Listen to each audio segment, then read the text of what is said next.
بسم اللہ الرحمن الرحیم اعوذ باللہ من الشیطان الرجیم بسم اللہ الرحمن الرحیم وَإِذَا نَادَيْتُمْ إِلَى الصَّلَاةِ اتَّخَذُوهَا هُزُوًا وَلَعِبًا ذَلِكَ بِأَنَّهُمْ قَوْمٌ لَا يَعْقِلُونَ۔ یہ سورۃ المائدہ ہے اور آیت نمبر 58، جس میں اللہ سبحانہ و تعالیٰ فرماتے ہیں کہ جب نماز کے لیے پکارتے ہو تو وہ اسے ہنسی کھیل ٹھہرا لیتے ہیں، یہ اس واسطے کہ یہ بے عقل ہیں، ان میں عقل نہیں ہے۔ اب یہ کن کی بات ہو رہی ہے؟ یعنی کہ ایسے لوگ جو منافق ہیں، اور نبی پاک صلی اللہ علیہ وآلہ وسلم کے زمانے کی بات کہ جب اذان ہوتی ہے تو اس کو سن کر وہ لوگ مذاق کرتے ہیں، ٹھٹھا کرتے ہیں۔ کیوں کرتے ہیں؟ کہ اس لیے کہ وہ اپنی گزشتہ ان کی زندگی کی ہسٹری اگر دیکھی جائے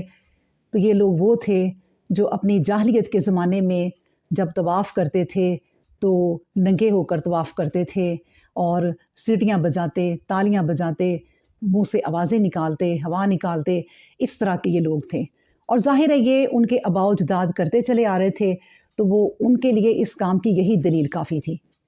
کہ وہ کہتے تھے ہم نے شروع سے یہ ہوتے دیکھا ہے۔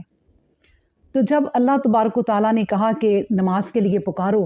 یعنی کہ اذان دو، تو اذان کیا ہے؟ اذان نماز کے لیے بہترین طریقہ دعوت دینے کا ہے۔ تو جب انہوں نے یہ طریقہ دیکھا تو یہ باتیں بنانے لگے، یعنی پھر یہ کرتے بات اس طرح کہ دیکھو ذرا کہ یہ آدمی جو ابھی ہم میں بیٹھا ہوا تھا، اچھا خاصا سلجھا ہوا انسان تھا، اور اب دیکھو جا کے یہ اوپر نیچے سر کر کے اونچی لمبی آواز کر کے اپ اور ڈاؤن کر رہا ہے، اور کس طرح یہ اذان دے رہا ہے، تو اس کو کیا ہو گیا ہے؟ تو یہ مذاق اڑاتے اور تالیاں بجاتے، سیٹیاں بجاتے، اس طرح یہ شور کرتے۔ تو وہی اللہ تبارک و تعالیٰ اس آیت میں فرما رہے ہیں کہ جب تم اذان کے لیے، نماز کے لیے اذان دیتے ہو، اس کی دعوت دیتے ہو، تو یہ لوگ کیا کرتے ہیں؟ ہزواً، مذاق اڑاتے ہیں، ولاعباً، اور اس کو کھیل بناتے ہیں، کھیل تماشا اس کو بناتے ہیں، یعنی مذاق اڑاتے ہیں۔ تو اذان سن کے سب سے پہلے تو میں آپ کو یہ بتاؤں کہ یہ اللہ تبارک و تعالیٰ کا اتنا پیارا ایک کام ہے، اللہ نے بتایا اپنے بندوں کو اذان دینا، کہ شیطان اس سے بہت گھبراتا ہے۔ اور یہ حدیث ہے کہ نبی پاک صلی اللہ علیہ وآلہ وسلم نے فرمایا کہ جب شیطان اذان کی آواز سنتا ہے تو گھبرا کر بھاگتا ہے، دم دبا کر گوز مارتا ہوا بھاگتا ہے، اور وہاں تک بھاگتا ہے جہاں تک کہ پھر اذان کی آواز نہ آئے۔ پھر اس کے بعد جب اذان مکمل ہو جاتی ہے تو دوبارہ آتا ہے، لیکن پھر جب اقامت کے لیے کہا جاتا ہے تو پھر یہ وہاں سے بھاگ جاتا ہے۔ پھر جب انسان نماز میں کھڑا ہوتا ہے تو پھر یہ اس کے پاس آتا ہے، اس کو بہکاتا ہے،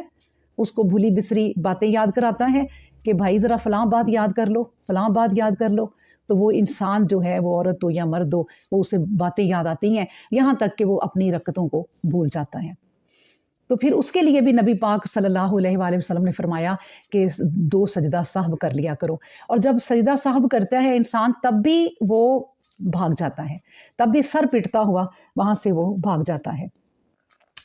تو اس لیے اللہ تبارک و تعالیٰ نے اس آیت میں فرمایا کہ ان منافقین کو خبر نہیں ہے، کیونکہ بِأَنَّهُمْ ذَلِكَ بِأَنَّهُمْ قَوْمٌ لَا يَعْقِلُونَ، یہ عقل نہیں رکھتے، شعور نہیں رکھتے۔ جن کو شعور ہے وہ اس طرح کی باتیں نہیں کر سکتے۔ اچھا، اس پر میں آپ کو ایک واقعہ بھی سناتی ہوں۔ حضرت عبداللہ بن محریز ایک صاحب تھے رحمۃ اللہ علیہ۔ جب شام کے سفر کو یہ جانے لگے تو انہوں نے، ایک صحابی تھے حضرت ابو محذورہ رضی اللہ تعالیٰ عنہ، ان سے یہ وہ محذورہ وہ تھے ان کے لیے کہ جن کی گود میں انہوں نے یتیمی کا اپنا وقت بھی گزارا تھا، یتیمی کا زمانہ ان کی گود میں گزارا تھا۔ تو انہوں نے ان سے پوچھا، وہ صحابی تھے، کہ آپ مجھے کچھ اذان کے بارے میں بتا دیں، کیونکہ میں ملک شام جا رہا ہوں، وہاں کے لوگ جو ہے وہ مجھ سے اس بارے میں اگر سوال کریں تاکہ میں ان کا جواب دے سکوں، آپ اپنی زندگی کا کوئی اذان کے متعلق کوئی واقعہ بتا دیں۔ کیونکہ نبی پاک صلی اللہ علیہ وآلہ وسلم کو آپ نے دیکھا تو انہوں نے فرمایا، صحابی نے یعنی حضرت ابو محذورہ رضی اللہ تعالیٰ عنہ نے فرمایا کہ ہاں میں تمہیں بتاتا ہوں، ہم نبی پاک صلی اللہ علیہ وآلہ وسلم کے ساتھ تھے اور حنین سے واپس ہم آ رہے تھے۔ تو نبی پاک صلی اللہ علیہ وآلہ وسلم جب نماز کا وقت ہوا تو انہوں نے مؤذن کو اذان دینے کے لیے کہا۔ تو وہ کہتی ہیں کہ ہم نے اس وقت اس نماز کا ہم نے مذاق اڑایا، یعنی اس کی نقل کی، پھر ہم نے مذاق اڑایا کیونکہ اس وقت وہ منافق تھے، اور یہ ہمارا جو مذاق اڑانا تھا یہ نبی کریم صلی اللہ علیہ وسلم کے کان میں بھی باتیں پڑ گئیں، تو انہوں نے ہمیں بلایا۔ میں اور میرے ساتھی وہ کہتے ہیں کہ ہم گئے، ظاہر ہے وقت کے حکمران نے بلایا تو کوئی سزا بھی دے سکتے ہیں، اب گھبرائے ہوئے تھے یہ۔ تو نبی پاک صلی اللہ علیہ وآلہ وسلم نے فرمایا کہ تم میں سے اونچی آواز کس کی ہے؟ تو میرے ساتھیوں نے کہتے ہیں کہ میری طرف اشارہ کیا کہ ان کی ہے۔ تو نبی پاک صلی اللہ علیہ وآلہ وسلم نے فرمایا کہ تم اذان دو۔ اب وہ کہتے ہیں کہ نبی پاک صلی اللہ علیہ وآلہ وسلم اذان کے الفاظ کہتے جاتے اور میں پھر اس کی اذان دیتا جاتا اور پوری اذان ہو گئی، لیکن کہتے ہیں کہ اس سے بری حالت میری کبھی زندگی میں نہیں تھی، اتنا برا وقت مجھے کوئی نہیں لگا تھا، یعنی میں جتنی وہ نبی پاک صلی اللہ علیہ وآلہ وسلم سے نعوذ باللہ نفرت کرتے تھے اور اذان سے ان کو نفرت تھی، تو وہ کام انہیں کرنا پڑ گیا، تو اس سے وہ کہتے ہیں کہ میں بڑا بیزار ہوا۔ بہرحال نبی کریم صلی اللہ علیہ وآلہ وسلم نے بعد میں وہ کہتے ہیں کہ مجھے ایک چاندی کی تھیلی دی اور مجھے برکت کی دعا دی، اور میرے سر سے لے کے میرے کمر تک ہاتھ پھیرا اور مجھے دعا دی۔ تو کہتی ہیں کہ اللہ کی قسم جتنی مجھے نبی پاک صلی اللہ علیہ وآلہ وسلم سے نعوذ باللہ نفرت تھی، اس سے کہیں زیادہ مجھے محبت ہو گئی،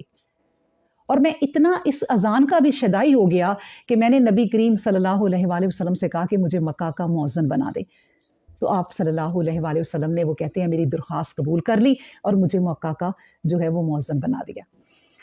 اب دیکھیں اس آیت سے ہمیں کیا سیکھنا ہے کہ کیا یہ قرآن پاک کی آیت ہے اور قرآن پاک کی ہر بات سچی ہے اور وہ ہمارے لیے ہے، اس پر عمل کرنے کے لیے، یہ قرآن عمل کرنے کے لیے آیا ہے۔ تو ہم نے اس قرآن کی جو آیت ہے اس پر کیا عمل کرنا ہے؟ پہلی بات تو یہ کہ اس واقعہ سے آپ یہ ہم سیکھیں کہ نبی کریم صلی اللہ علیہ وسلم نے ان کو سزا نہیں دی، انہیں برا بلا نہیں کہا، اپنے اخلاق کا مظاہرہ کیا۔ مسلمانوں کو بھی اپنے اخلاق سے دوسرے لوگوں کی جو ہے وہ عزت احترام سے بات کرنی چاہیے، یہ نہیں کہ ہر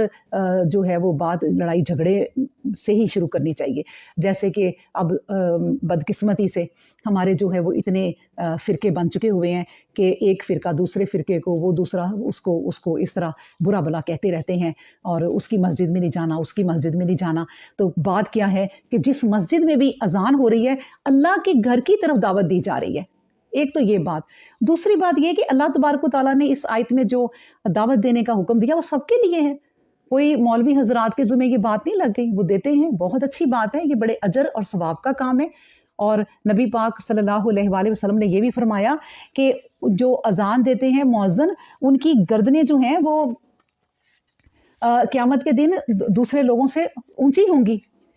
تو اس لیے یہ اذان دینا اتنا پیارا اور اتنا بڑا کام ہے اور دعوت کا کام ہے۔ تو میں یہ کہہ رہی ہوں کہ ہر انسان پہ یہ فرض ہے، کوئی پڑھے لکھے لوگ جتنے بھی ہیں، جو بھی کام کر رہے ہیں، ڈاکٹر ہیں، انجینئر ہیں، بڑے بڑے کام کر رہے ہیں، جو اسٹوڈنٹ ہے جو پڑھ رہے ہیں، اذان دینا تو ہر ایک پہ فرض ہے، جس کو موقع ملے یہ اذان دے۔ یہ کوئی مولویوں کے ذمہ تو نہیں نا کام لگا کے آپ نے صرف بیٹھ جانا۔ تو اس لیے یہ آیت جو ہے وہ سب کے لیے عام ہے، کوئی کسی کے لیے خاص نہیں ہے۔ اور ایک میں اور بھی حدیث آپ کو سناتی جاؤں کہ نبی پاک صلی اللہ علیہ وآلہ وسلم نے فرمایا کہ مؤذن مسجد میں جب اذان دیتا ہے تو اس کی آواز جہاں تک جاتی ہے، جہاں تک اس کی آواز جاتی ہے، ہر خشک اور تر شے قیامت کے دن اس کے حق میں گواہ بن جائے گی۔ تو یہ بہت پیارا کام ہے، اللہ تبارک و تعالیٰ ہمیں اس پر عمل کرنے کی توفیق عطا فرمائے۔